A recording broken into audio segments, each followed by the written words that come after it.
Praise the Lord. Welcome to Word of Life. இந்த நாளிலே கர்த்தர் நமக்கு கொடுக்கிற ஒரு அருமையான வார்த்தை உபாகமம் 10வது அதிகாரம் 21வது வசனம். உபாகமம் 10:21. அவரே உன் புகழ்ச்சி, உன் கண் கண்ட இந்த பெரிய பயங்கரமான காரியங்களை உன்னிடத்தில் செய்த உன் தேவன் அவரே. கர்த்தரே நம்முடைய புகழ்ச்சியா இருக்க வேண்டும். வேதத்துல 2 நபர்கள் தங்களை உயர்வா நினைச்சதுனால எப்படி சாபமாய் மாறி போனார்கள்னு சொல்லி இந்த நேரத்துல பார்க்கலாம்.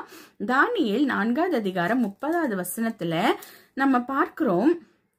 இந்த இடத்துல ராஜாவாகிய நேபுகாத்நேச்சார் சொல்றாரு, இது என் வல்லமையின் பராக்கிரமத்தினால் என் மகிமை பிரதாபத்துக்கென்று ராஜ்யத்துக்கு அரண்மனையாக நான் கட்டின மகா பாபிலோன் அல்லவான்னு சொன்னாராம்.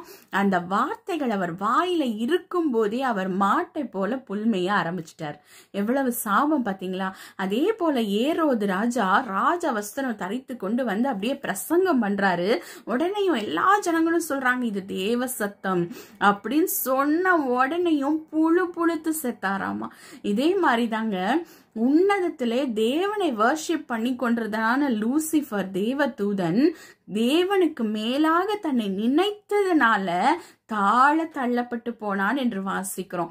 அதனால தன்னை உயர்த்துகிறவனை கர்த்தர் விரும்புகிறது இல்ல. கர்த்தரை உயர்த்துகிறவர்களை கர்த்தர் தலைமுறை தலைமுறையாய் ஆசீர்வதிக்க பண்ணுகிறார், தழைக்க பண்ணுகிறார். தாவீது தான் அதற்கு பெஸ்ட் எக்ஸாம்பிள். பாருங்க, எவ்வளவு ஜெயங்கள், எவ்வளவு யுத்தம் செஞ்ச யுத்தத்துல எல்லாம் அவருக்கு ஜெயம்தான். ஒரு தடவை கூட தன்னை உயர்த்தல. அவர் எல்லாவற்றிலும் கர்த்தருடைய சமூகத்துல போய், நான் இல்ல ஏசப்பா, இதுக்கெல்லாம் நான் பாத்திரனே இல்லைன்னு சொல்லி கர்த்தரை உயர்த்தி கொண்டே இருந்தார். தலைமுறை தலைமுறையாக ராஜாக்களாகவே வாழ்ந்தாங்க.